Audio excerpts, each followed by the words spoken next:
Hello and welcome to another video from oorail. So this is another 15 minutes of modeling video, and this is an idea that we started yesterday, so I'm just going to have a quick introduction to it again. Basically what we're doing is we're using the Japanese concept of Kaizen, which is basically making small iterative changes to achieve a bigger goal. And it's probably lost a little bit in translation, but basically what we're doing is we're spending 15 minutes a day just doing modeling tasks that I would never get to and haven't gotten to. I mean, this track went down in 2015, and so it's been 4 years since I've tried to fix this. So you know, if you're from a Western country, you know, and you have a big task like this, you're more likely going to try to wait till you have 3 or 4 hours of time to go do it. And what happens a lot of time is that time never comes, or you never, you know, got bigger projects or other things that take the time when it does come along. So applying this idea of Kaizen to the mall railway, what we're hoping to do is just do small iterative changes every day, and hopefully you guys will see a much better result. So one of the reasons I haven't done a lot of stuff on the railway here anyway is because I've been waiting for 3D printing to catch up enough that I could actually use it, and I think we're at that point now, so I'm quite happy to start moving along with a lot of scenics and kind of finishing some of the stuff up. Alright, so today is Saturday, November 16th. You probably saw earlier today yesterday's video, which I filmed, which was for Friday, November 15th, 2019. So today what we're going to do is finish that up. So yesterday we sort of pulled up the track and put down this piece of track, and I'm going to continue doing this by putting down the various track pins. I'm going to start off on this side so it's pinned down, and then if I pan the camera over here, you'll see what I'm going to do is basically cut this rail here and put in a straight piece that's probably going to end up somewhere a little bit further down, and that will complete this. Then we're going to test it on these two tracks here, and then if I have time I'll go and repeat the process for this inner rail as well, and then hopefully you guys will see that it's fixed. Today one of the things I am using is a track tool that I developed, and it's quite simple. It's about 5 millimeters high, and it drops into the flex track, similar to other tools that you see, but the idea is that you just kind of put it on the entry point, and then you can sort of pull it around to get the curve that you need. And one of the coolest things with using the 3D printer is that these costs maybe like 5p or so to produce, and you can produce them for dozens of different angles, so then you can find the one that basically suits the project that you're working on, and you don't need a big huge extensive one to make it work. Alright, so I'm gonna go put 15 minutes on the Amazon Echo and we will get started. Alright, so before I get started, just want to give you guys a quick look. This is what I'm drinking today. It's some sort of lemon ginger sparkling probiotic drink. Not sure if you can get it in Europe, but it's supposedly healthy, and I'll put that in quotes. But it's not bad. It's definitely drinkable, so I thought I'd share that so you can see what we're doing. I'm going to kind of set this out of the way. Alright, so with that in mind, let's get started. Alexa, set a 15-minute timer. 15 minutes, starting now.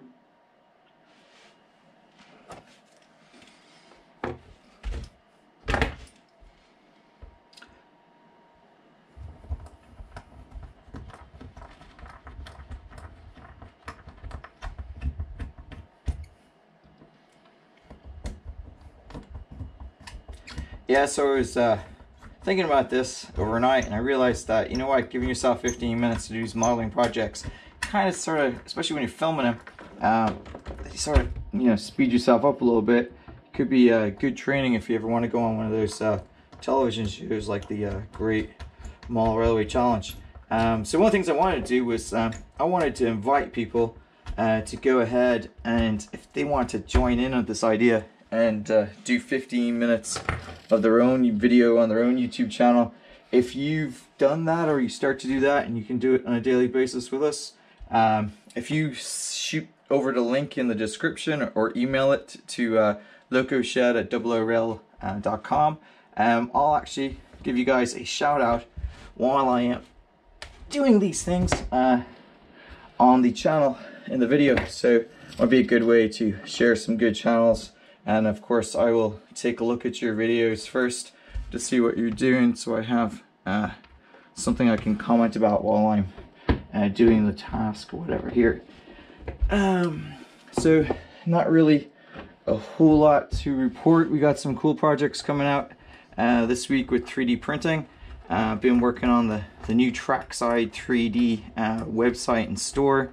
I expect that will be out real soon, as in this week. I've been working on it pretty hard for the last couple of weeks, and it uses a kind of a innovative feature that's in Shopify, so hopefully you guys will find it useful, at least for finding some more stuff for 3D printing.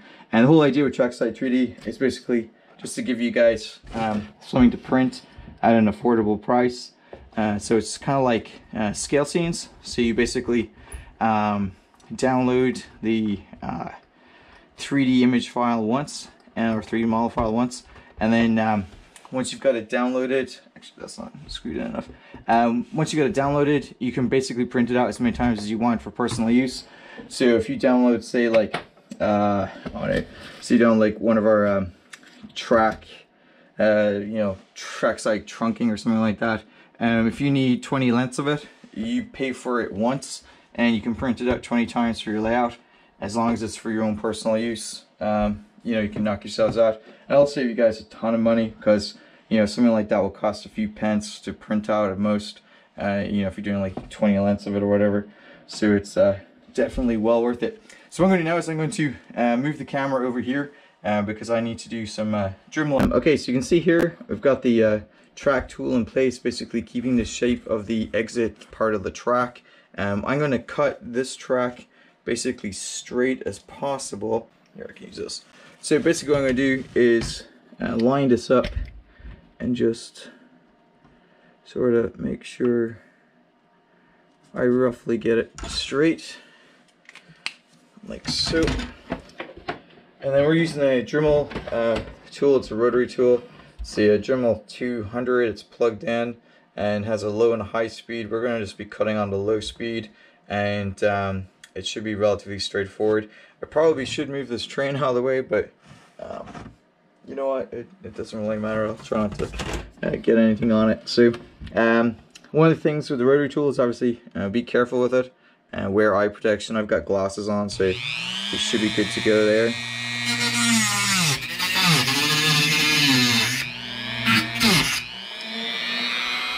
Alright, so we've got a bit of rail. I usually keep these and set them aside just so that it's easier to do. You can save them for scenic work, whatever. Now, one of the other things I'm going to do is I'm actually going to cut back a little further, because I'm going to have to use another piece of flex track, because this piece that I used wasn't quite long enough with the curve. So I'm going to try to, it's obviously not going to line up perfectly the way it is right now. So what I'm going to do is I'm basically going to go and kind of cut this back just a little bit further, so I have enough room to work on it. So I'm going to take this and basically cut it here.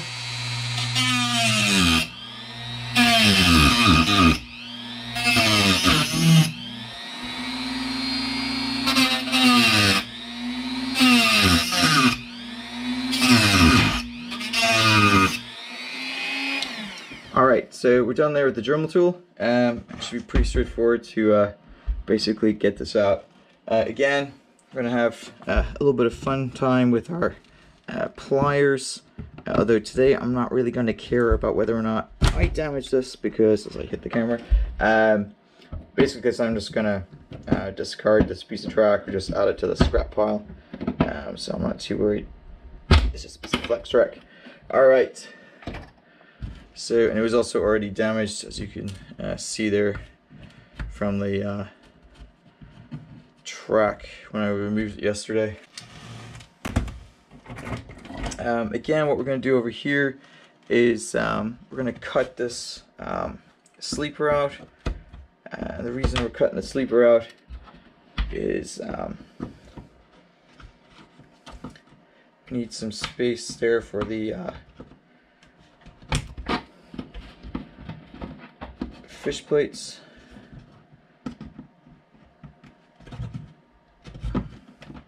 I'm sure there's a better way to do this. If there is, put it in the comments, but I'm going to go with whichever works.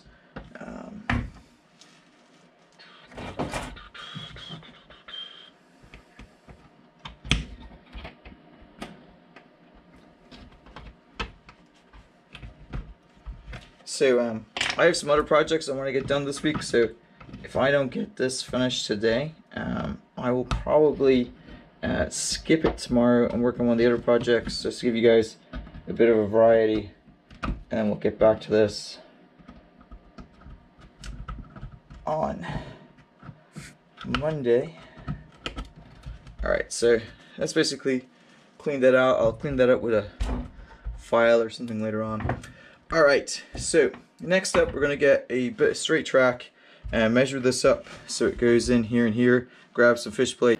Okay, so what I'm going to do next is I've put this piece of flex track in place here. I've lined it up roughly where I think it's going to drop in. Probably could measure this, but I'm just going to eyeball roughly where that's going to go, and I'm going to basically cut a little bit on the inside of that to make sure that it fits. I'm going to take the snips and do the ceremonial clipping of the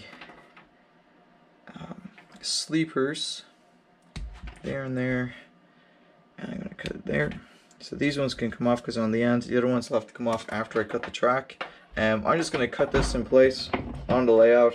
One thing to be careful of, you see me using the Dremel today, just make sure that you don't set fire, because this thing does get hot. This is obviously wood, so you just want to make sure you don't set fire or lose a finger. You also want to make sure you're not putting this under anything. You want to make sure it's perfectly flat, and you also want to make sure that it doesn't move, because that would be bad. Alright, and that's kind of like where we marked it. So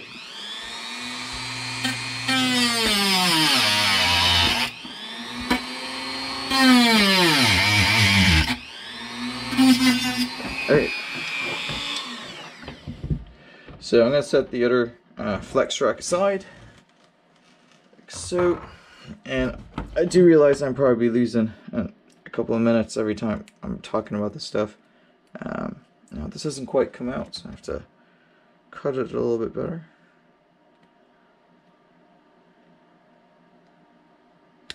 Like so. Alright, so hopefully we have a piece of track that will fit in there.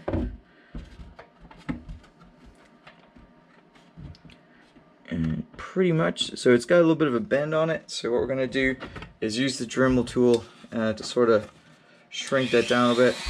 So I'm going to hold the rail like this, and then just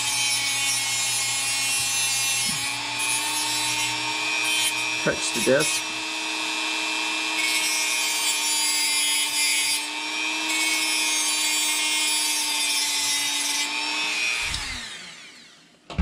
Okay, so hopefully, if I put that in there, and this in here now, I can see roughly where it's going.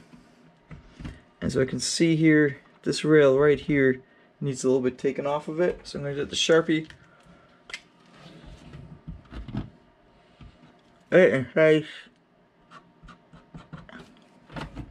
I know what to cut off with this. This is probably like the worst way to do this, but you know what? It works, and it's quick.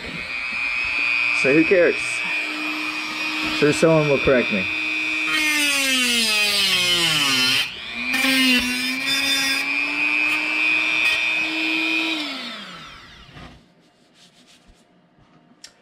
Alright. Can't be too much left on the timer, that's for sure, but let's hopefully we can get this track kind of finished beforehand. Alright, that's perfect, right? So what we're going to do now is grab some fish plates, screw this piece in place, and obviously this part's going to be too close to this track, so we're going to have to do something similar for the other track once we get it in place, but that should be fine. Alright, so let me grab some fish plates and pause the timer over on the Alexa, and